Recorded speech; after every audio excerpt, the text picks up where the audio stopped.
ini kemudian akan membuka semacam koalisi besar. Langkah PDIP ini membuka peluang terjadinya koalisi besar antara partai-partai politik utama. Pemberian abolisi ini juga tentu saja membuat Prabowo menang banyak gitulah secara politik. Bukan tidak mungkin Anies Baswedan juga akan ditawarkan oleh Prabowo untuk masuk ke dalam kabinet.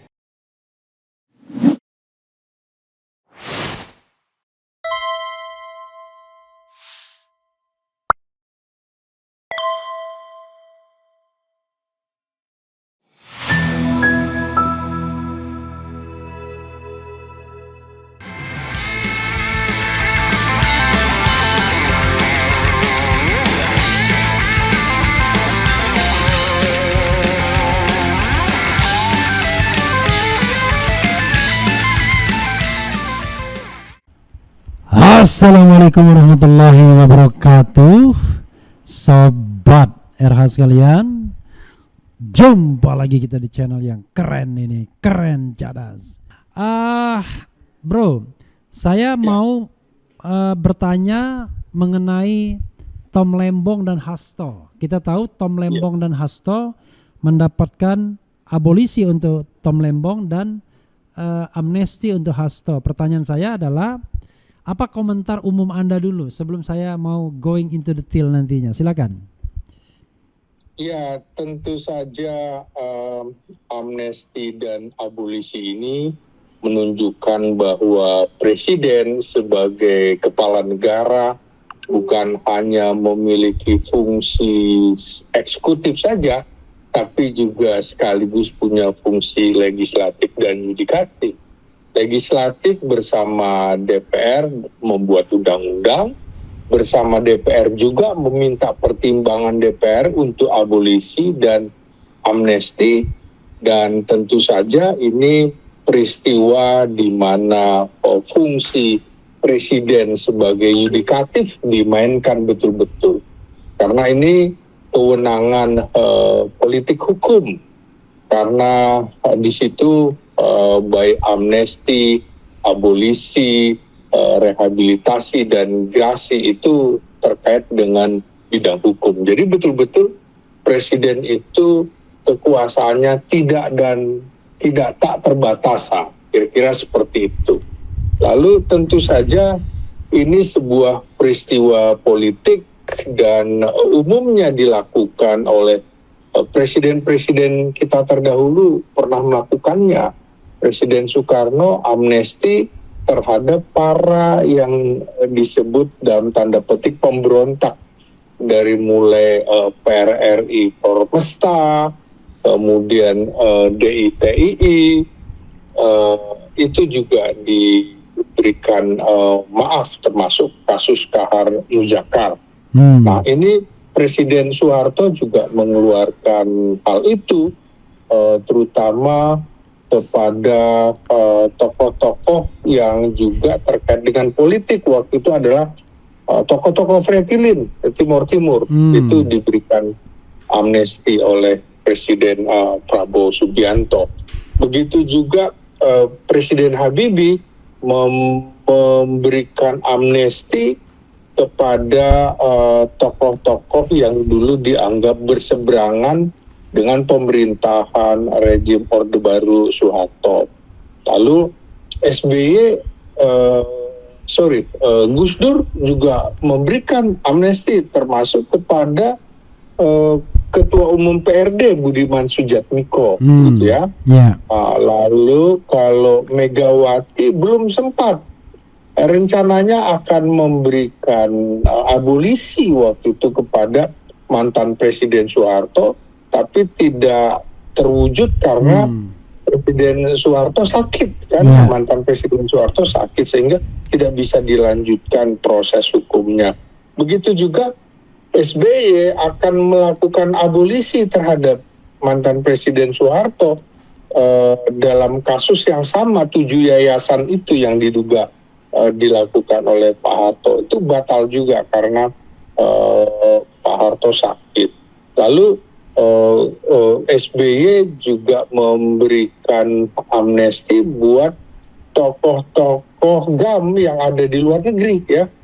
Kemudian itu, nah lalu Jokowi juga pernah memberikan amnesti kepada tokoh GAM Din Minimi yang ditangkap dibawa oleh mantan kepala BIN Jenderal Sutioso. Din Minimi diberikan amnesti. Jokowi itu aja amnestinya.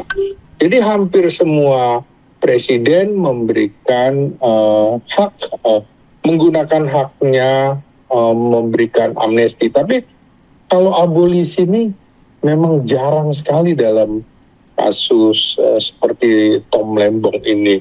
Tentu saja berbeda dengan teman-teman yang berlatar belakang hukum, tentu saya akan mengamatinya dari sisi politik karena keilmuan saya political science gitu.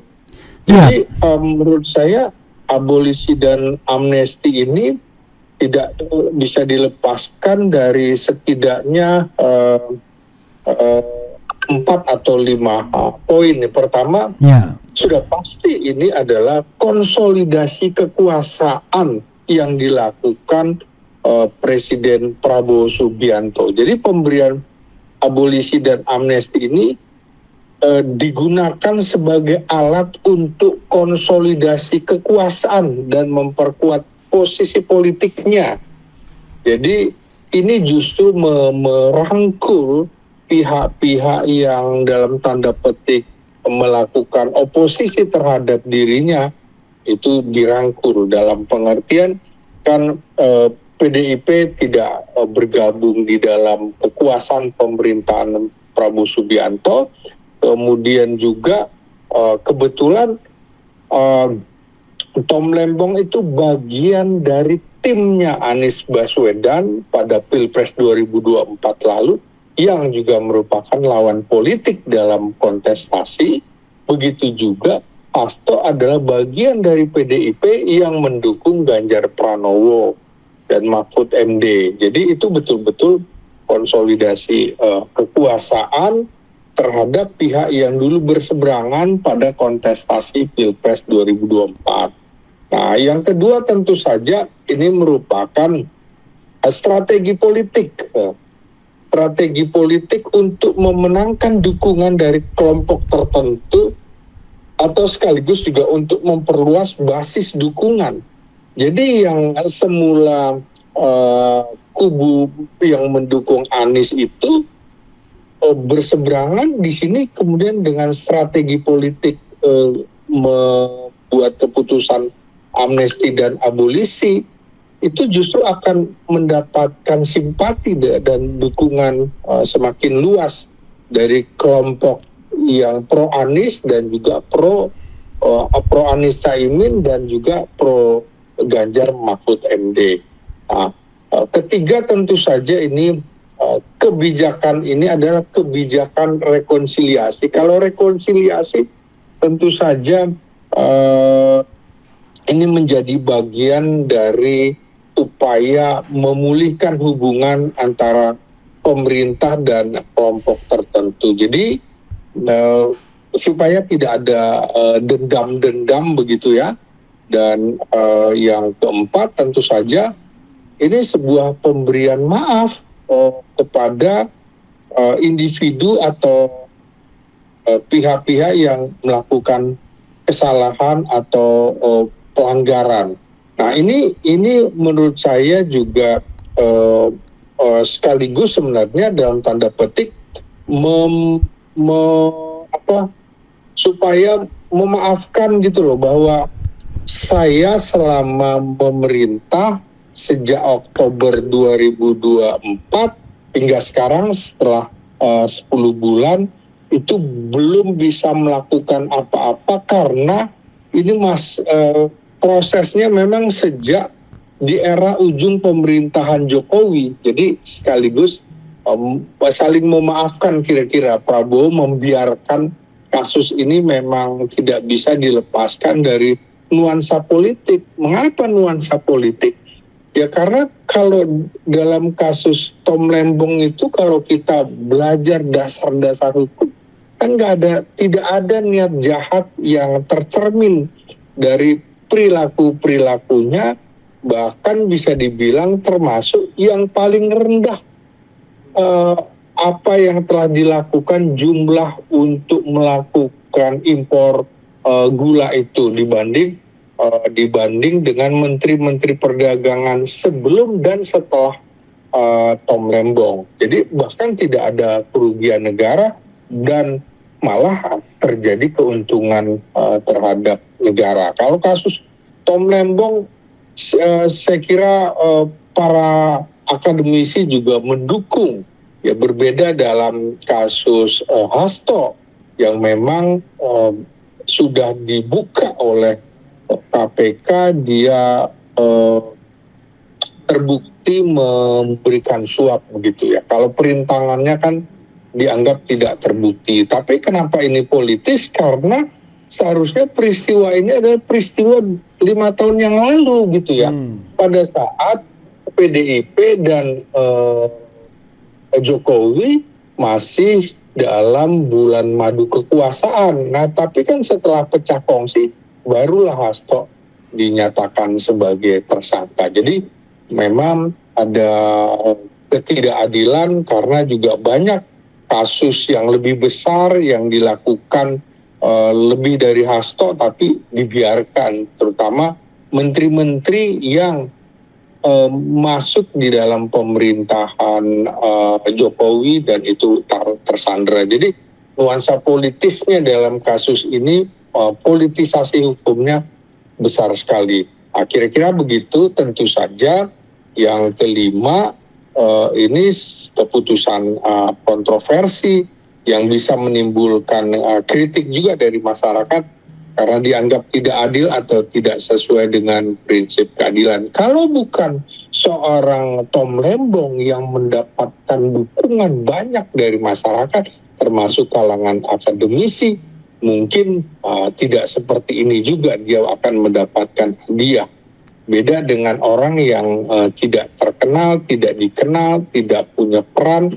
Begitu juga dalam kasus Hasto, itu kan nuansa politiknya besar. Kalau bukan partai besar seperti PDIP, apalagi ada semacam pesan dari Megawati untuk mengistimewakan dalam tanda petik Hasto ini tercermin. Jadi kalau dalam kasus dengan Hasto itu bargaining politiknya itu kuat sekali, Bung. Jadi ini memang tidak bisa dipisahkan dari persoalan bargaining politik. Jadi dalam konteks politik, maka abolisi serta amnesti ini sering memang digunakan untuk mencapai tujuan-tujuan politik tertentu.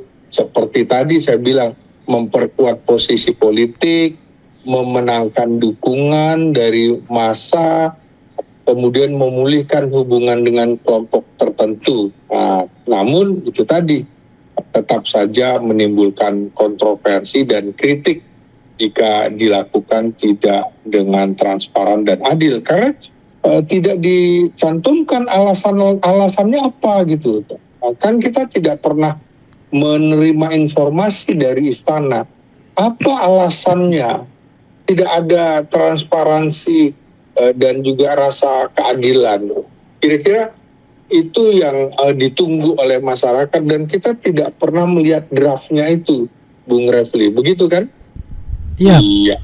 Oke, luar biasa Anda ya. Saya banyak terbantu, tidak perlu mengajukan banyak pertanyaan. Tapi tetap saja ada pertanyaan begini. Hasto ini orang dekat Jokowi.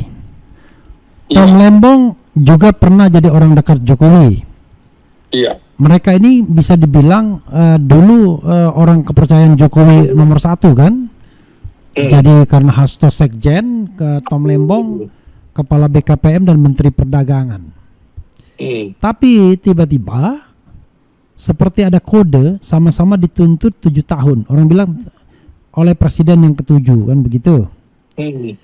Lalu sama-sama divonis. Apa yang bisa Anda lihat kalau dikaitkan dengan selalu relasi kekuasaan antara Prabowo dan Jokowi. Apakah Prabowo semakin independen atau bagaimana kalau Anda lihat soal ini? Silakan. Nah, bagi saya ini banyak manfaat yang didapat secara politik oleh Presiden Prabowo dengan memberikan abolisi kepada Tom Lembong dan amnesti kepada Hasto Kristianto dalam konstelasi politik ini. Tentu saja dia sedang membangun stabilitas pemerintahan dengan memberikan amnesti kepada Hasto. Itu kan jelas Prabowo dapat merangkul faksi-faksi lawan politiknya untuk membangun stabilitas pertahanan. Nah kan faksi politik apalagi PDIP itu berhadap-hadapan dengan PSI di mana Jokowi berada di situ. Kemudian di tengah gempuran bagaimana Indonesia terancam bangkrut pada 2030 karena utang-utang yang dilakukan oleh Presiden Jokowi menimbulkan ketidakpercayaan karena Prabowo dianggap masih menjadi bayang-bayang Jokowi, maka dengan keputusan ini justru akan menarik investor untuk meningkatkan kepercayaan internasional kepada pemerintahan Prabowo Subianto. Jadi ini sinyal juga kepada pasar global bahwa Indonesia ramah dan terhadap kaum aktivis, para reformis, dan juga investor sehingga bisa meningkatkan kepercayaan internasional kepada Presiden Prabowo. Sekaligus juga sebenarnya mengukuhkan kekuasaan Presiden Prabowo dengan konsolidasi kekuasaan dan memperkuat posisi politik Prabowo ini. Justru orang akhirnya melihat, oh iya ya, ternyata Prabowo pelan-pelan bisa lepas dari bayang-bayang kekuasaan atau dugaan kejahatan yang pernah dilakukan Presiden Jokowi. Dan ini tentu saja mendorong rekonsiliasi nasional. Ini malah bisa menyatukan kubunya Anies, kubunya PDIP, karena sekaligus pendinginan politik pasca Pilpres yang masih banyak belum move on begitu ya Bung, dengan tampilnya sosok Gibran di sebagai wakilnya Prabowo itu kan juga membuat publik masih sebel banget gitu kan dengan Prabowo gitu kan. Nah ini juga sekaligus Prabowo mengirimkan pesan kepada publik bahwa dia berani membela orang yang punya karakter, punya integritas yang tinggi dan benar dalam mempertahankan prinsip keadilan seperti dalam kasus Tom Lembong. Jadi dia tahu bahwa Tom Lembong yang dulu dekat dengan Jokowi kemudian dilepehkan begitu aja oleh Jokowi, maka ini Prabowo dengan memaafkan dengan pemberian abolisi kepada Tom Lembong ini sekaligus menunjukkan bahwa Prabowo berani berhadap-hadapan, keputusannya, kebijakannya berbeda dengan keputusan Jokowi yang dalam tanda petik memenjarakan Tom Lembong itu. Jadi pemberian abolisi ini juga tentu saja membuat Prabowo menang banyak gitulah secara politik. Kira-kira begitu, Bung. Ya, sekarang kalau misalnya kita bicara tukar tambah ya,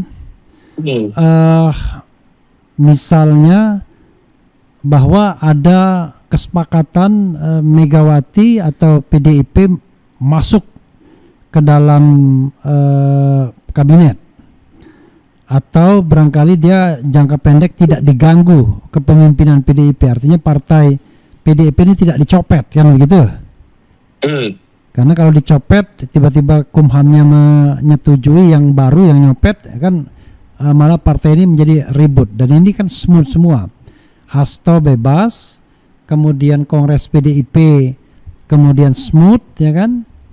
Ya. Dan apalagi tukar tambahnya menurut Anda sehingga nanti akan makin menguatkan bahwa PDIP in, Jokowi out. Apakah misalnya paketnya itu Kapolri harus diganti, atau Gibran akhirnya disetujui dimakzulkan walaupun tidak sekarang, mungkin 2 atau 3 tahun ke depan, dan kemudian ada skenario digantikan dengan Puan Maharani atau nama lainnya misalnya. Bisa Anda sebutkan barangkali tukar tambah lainnya, tidak hanya sekedar Hasto bebas. Silakan. Oke, jadi amnesti untuk Hasto Kristianto yang bisa dibilang orang kesayangannya Megawati, karena dalam Kongres 2025 ini juga posisinya belum digantikan oleh yang lain, ya kan? Istimewa betul posisi Hasto, dan jarang seseorang mendapatkan kepercayaan sekjen 2 periode. Dia bahkan sebelum pertama kali itu juga menjadi PJ dulu, PJ sekjen. Jadi nyaris Hasto ini sekitar 11 tahunan atau hampir 12 tahun menjadi sekjen berikut dengan PJ-nya itu. Nah, tentu saja ini dapat dianggap sebagai upaya Presiden Prabowo Subianto membangun hubungan baik dengan PDIP, partai yang mempunyai sejarah panjang di Republik ini sejak dihitung dari 1927 begitu ya. Nah, ini partai yang dipimpin Megawati ini juga tentu saja akan melihat bahwa ini sebuah tawaran, atau putusan itu adalah sebuah tawaran untuk memperkuat koalisi pemerintahan dan meningkatkan stabilitas politik. Buktinya setelah ada keputusan Presiden Prabowo terhadap Hasto Kristianto dengan pemberian amnesti, maka Megawati mendorong atau menganjurkan atau menyuruh partainya untuk mendukung pemerintahan Prabowo Subianto. Tapi tentu saja dalam konteks ini penting untuk memahami bahwa keputusan ini telah melalui proses konsultasi terlebih dahulu dengan DPR yang kebetulan dipimpin oleh Puan Maharani dan juga mengacu kepada Undang-Undang Dasar 45 serta Undang-Undang Darurat Nomor 11 Tahun 54. Nah, di sini kalau kita lihat PDIP sebagai partai pemenang pemilu 2024 memilih menjadi penyeimbang bukan oposisi bagi pemerintahan Prabowo. Tentu saja kalau kita melihat dari konteks konstelasi politik di Indonesia, PDIP tentu saja tidak bersedia menjadi oposisi yang seperti diharapkan pihak-pihak lain. Ini kan menjadi partai abu-abu. Dengan tidak menjadi oposisi, maka stabilitas politik diharapkan dapat terjaga karena PDIP sebagai partai pemenang pemilu memilih untuk bekerja sama dengan pemerintahan bukan menentangnya. Nah, ini kemudian akan membuka semacam koalisi besar. Langkah PDIP ini membuka peluang terjadinya koalisi besar antara partai-partai politik utama. Partai politik utama itu kan bisa dibilang 3 besar, PDIP, Golkar, dan Gerindra. Sehingga ini akan meningkatkan efektivitas pemerintahan, dan juga kalau kita lihat dengan kepastian Jokowi pada akhir Juli lalu hadir dan mendukung PSI, bisa dibilang bahwa form Jokowi di PSI, sehingga di situ malah lebih enak akan bagi Prabowo dalam membentuk koalisi besar antara partai-partai politik utama, dan di situ otomatis PSI yang dinakodai keluarga Jokowi itu tidak masuk di situ. Jadi secara implisit mengatakan, Prabowo ingin mengatakan, lo partai yang tidak masuk di parlemen, minggir lo bukan bagian dari koalisi besar partai-partai politik utama, menengah atau kecil, lo itu partai gurem, kira-kira lo harus tahu diri. Nggak layak juga bagi gua kira-kira duduk berhadap-hadapan berbicara tentang kehidupan partai politik ke depan. Nah, ini juga tentu saja pengawasan dan keseimbangan yang dilakukan oleh PDIP terhadap pemerintahan Prabowo Subianto, sekaligus memastikan kebijakan yang akan dihasilkan oleh pemerintahan Prabowo tetap dikawal oleh PDIP, harus merujuk pada kepentingan rakyat dan juga persatuan nasional lebih besar. Ini juga menurut saya pragmatisme politik yang sama-sama dilakukan oleh Prabowo dan juga oleh Megawati. Mengapa? Karena sikap PDIP ini juga menurut saya jelas-jelas ini pragmatisme politik, di mana dia sebagai partai besar berusaha juga mencari cara untuk bisa memaksimalkan pengaruhnya di dalam pemerintahan tanpa harus menjadi bagian dari koalisi pemerintahan secara langsung. Sehingga kader-kadernya di daerah juga akan terutama di DPRD provinsi maupun DPRD kabupaten dan kota, otomatis Sakmina Watona apa yang digariskan oleh Megawati.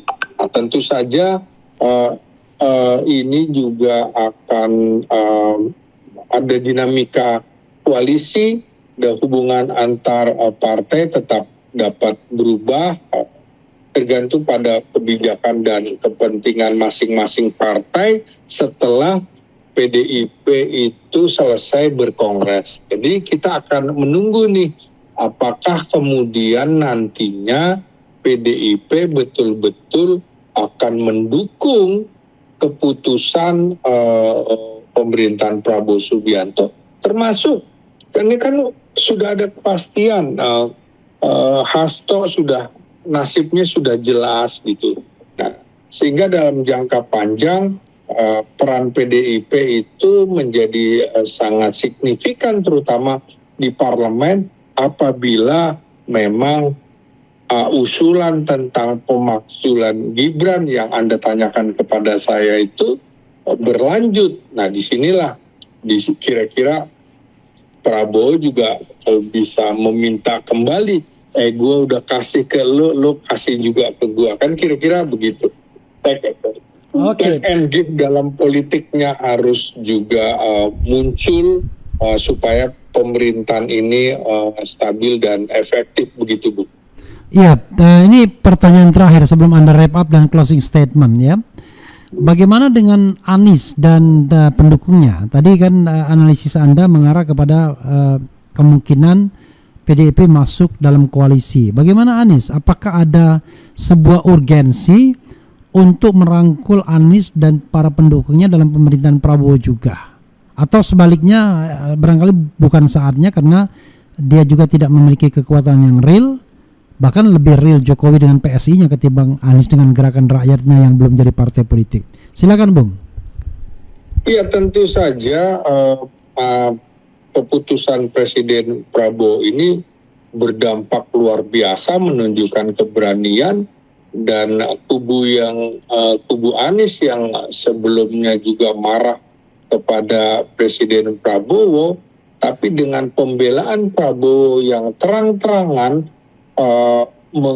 memberikan abolisi, kan juga otomatis menganggap tidak ada yang salah dari Tom Lembong, dan ini memiliki bahwa kelompok ini juga termasuk kelompok pendukung Anies Baswedan adalah sudah memberikan kontribusi positif terhadap negara luar biasa. Jadi citranya akan semakin baik, terutama di kalangan pendukung Anies Baswedan, dan jangan heran juga kalau nantinya pendukung Anies Baswedan yang sebagai simbol kekuatan politik alternatif bisa saja di dalam reshuffle kabinet nanti akan mendapatkan tawaran untuk menggantikan posisi-posisi orang yang selama ini bagian dari koalisinya Jokowi, menteri-menteri yang koalisi dengan Jokowi. Jadi bukan tidak mungkin Anies Baswedan juga akan ditawarkan oleh Prabowo untuk masuk ke dalam kabinet. Soal Anies mau atau tidak itu lain soal.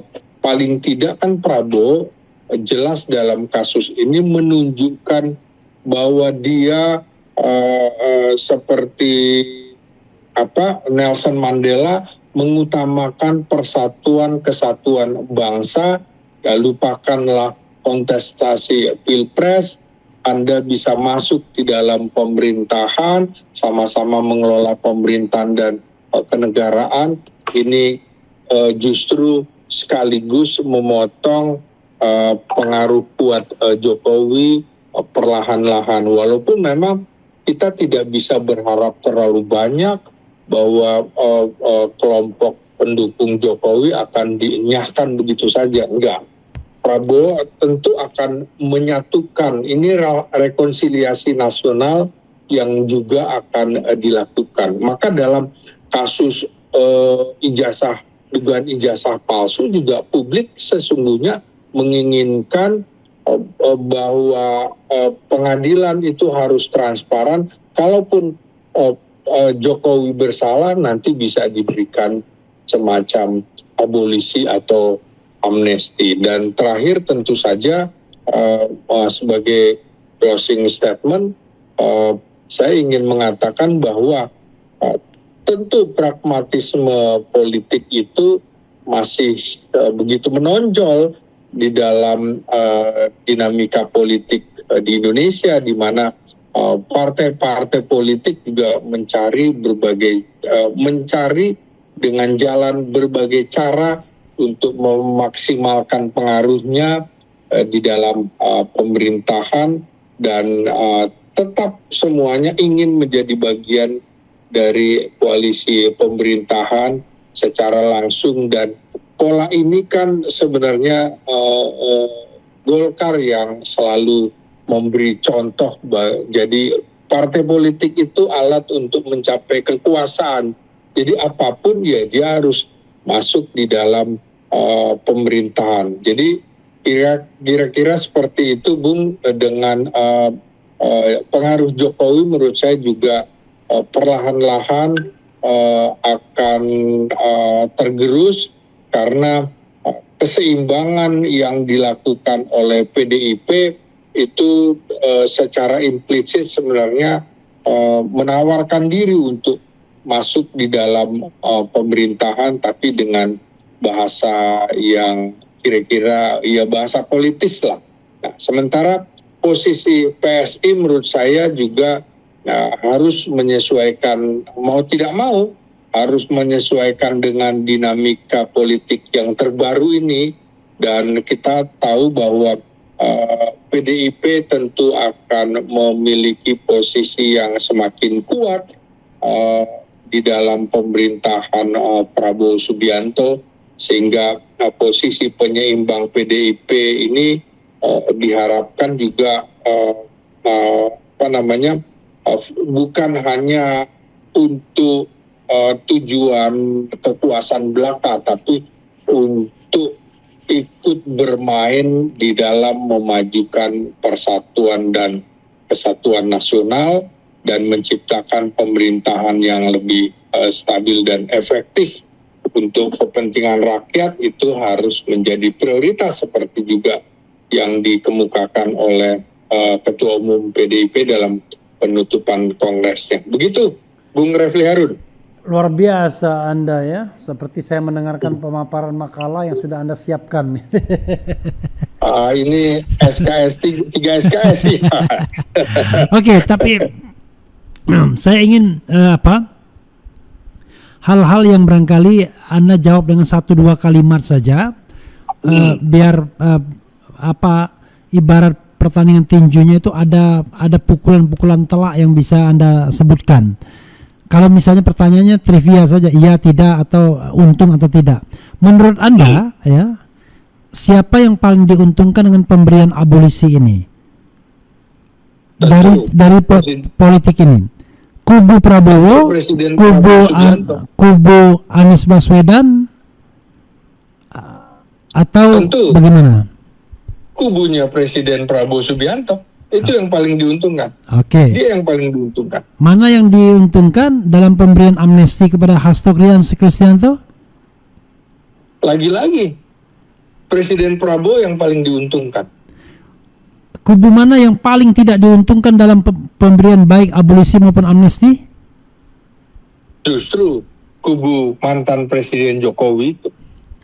Apakah Anda melihat tanda-tanda bahwa Prabowo akan makin menjauh dengan Jokowi dengan pemberian amnesti dan abolisi ini? Perlahan-lahan tapi pasti. Apakah Anda akan melihat bahwa PDIP akan mendekat dan bahkan masuk kabinet? Ya, tentu ini langkah awal seperti membangun sebuah jembatan untuk masuk dalam koalisi pemerintahan. Apakah Anda melihat juga bahwa Anies akhirnya luruh dan kemudian gabung dengan kabinet Prabowo sebagai sebuah langkah strategis untuk kontestasi ke depan? Ya, tidak ada kawan dan lawan di dalam politik selain kepentingan politik itu sendiri. Jadi sangat mungkin Anies ataupun pendukungnya akan masuk di dalam pemerintahan gitu. Oke, makasih bro. Siap. Mudah-mudahan apa yang Anda sampaikan didengar oleh siapapun dan bermanfaat ya. Makasih. Assalamualaikum warahmatullahi wabarakatuh. Waalaikumsalam warahmatullahi wabarakatuh. Ya, saudara sekalian, dengan selamat ginting ya, sengaja saya kasih pukulan-pukulan terakhir biar sobat era sekalian bisa menangkap secara lebih keras dan jelas apa yang dikatakan selamat ginting. Yang jelas pemberian amnesti ini lebih menguntungkan Prabowo ketimbang PDIP. Yang jelas pemberian abolisi ini lebih menguntungkan